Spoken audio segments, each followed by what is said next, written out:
여러분 요즘 어떻게 지내십니까? 요즘에 이제 카톡이라든가 메신저라든가 여러 가지 그 SNS 상에서 대화를 나누고 연락할 수 있는 그런 수단들이 많은데, 예전에는 이메일이라는 걸 사용했었는데 요즘은 이메일 잘 사용하지 않죠. 그런데 카톡이나 메신저나 어떤 그 SNS 상에서 연락을 하게 되면은 답변이 금방 오질 않고 잠잠무적. 어떤 분은 아예 그 답변을 안 하시는 분도 계시고, 근데 나이가 들수록 이게 순발력이 느려지고 답변할 수 있는 그런 내용이 떨어지게 되는 거죠. 내가 인생 살면서 어떤 문제가 생기거나 어려움이 있을 때 누가 나한테 관심 가져주는 사람이 없나?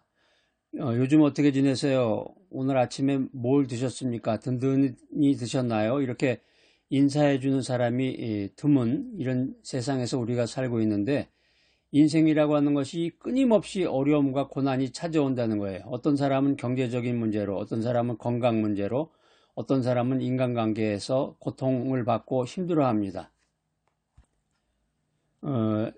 예전에 젊었을 때 산부인과를 이제 많이 다녀보셨을 텐데, 산부인과 가면은 또 그렇게 애를 못 낳고 여자들이 그 산부인과에 대한 그 진료를 받기 위해서 이렇게 많이 오는구나 깜짝 놀란다고 그래요. 또 사람들하고 대화를 나눠보면 부모와 자식 간에 그런 문제가 있는 사람들, 그런 사람들이 또 그걸로 인해서 고통을 받고 스트레스를 받고 돈 문제로 인해서 어디 가서 돈을 빌리나 이런 문제로 또 고민하는 분도 있고, 성경은 우리들에게 이렇게 말합니다. 누가복음 1장 37절입니다. 하나님께는 능치 못하심이 없느니라. 우리가 이 땅에서 승리하기 위해서 인간적인 노력뿐만이 아니라 하나님을 하나님의 능력을 신뢰하는 믿음을 가져야 됩니다. 하나님이 능력이 있는 분이시구나.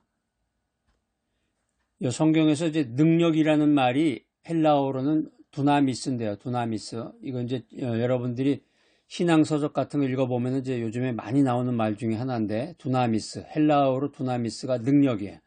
그러니까 이게 두나미스라는 게 단순한 어떤 파워가 아니라 기적을 일으키는 초자연적인 능력이다라는 것입니다. 예수님께서 병을 고치시고 예수님께서 귀신을 쫓아내시고 죽은 자를 살리신 능력, 바로 그것이 두나미스다라는 것입니다. 구약을 연구해봐도 구약에서도 능력 있는 하나님, 엘샤다이라는 표현인데요.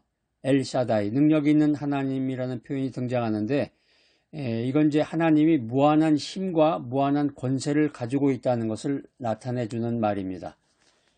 우리들의 믿음이 이 하나님의 능력에 뿌리를 내릴 때 우리는 비로소 세상의 두려움을 이기고 소망을 가지고 담대한 마음으로 하나님께로 나아갈 수가 있는 것입니다.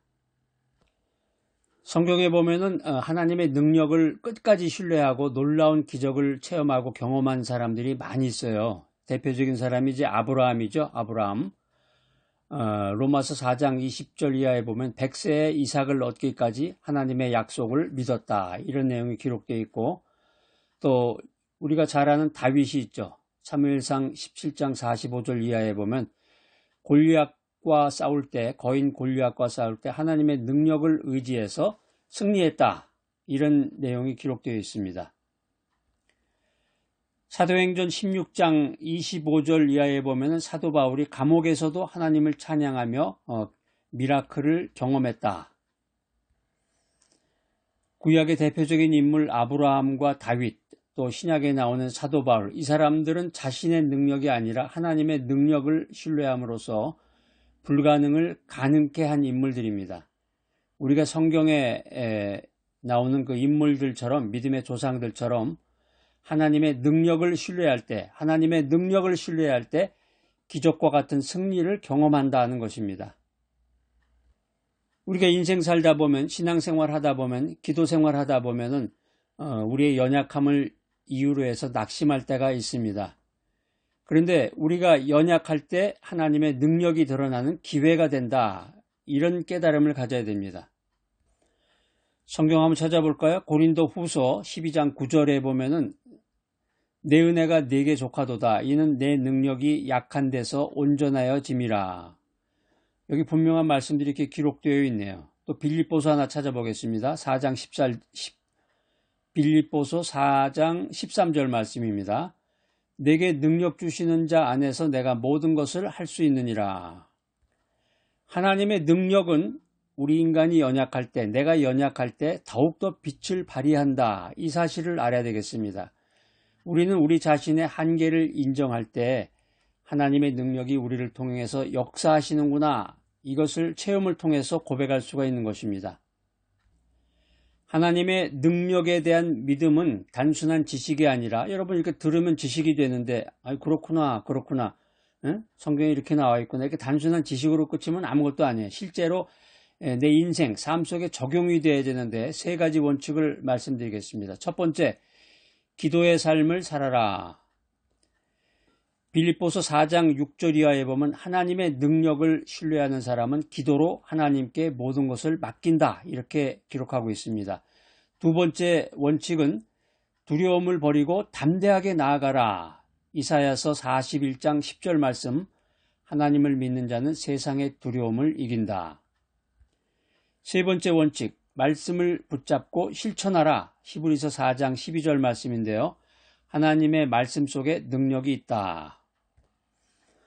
오늘도 지금도 우리에게 나에게 다가오는 그 어려움 속에서 우리는 인간적인 한계를 넘어서 하나님의 능력을 신뢰해야 됩니다. 하나님의 능력, 하나님은 전지전능하신 분이시구나, 전능하신 분이시구나. 하나님의 능력을 신뢰해야 됩니다. 믿음으로 하나님의 능력을 의지할 때 우리는 승리하고 하나님의 뜻을 이룰 수가 있는 것입니다. 자, 오늘 이 귀한 메시지 들으시는 여러분들, 어려움 속에서도 하나님의 능력을 신뢰하고 하나님의 능력을 의지해서 승리하고 하나님의 뜻을 이루는 귀하고 복된 여러분 모두가 되시기를 간절히 축복합니다.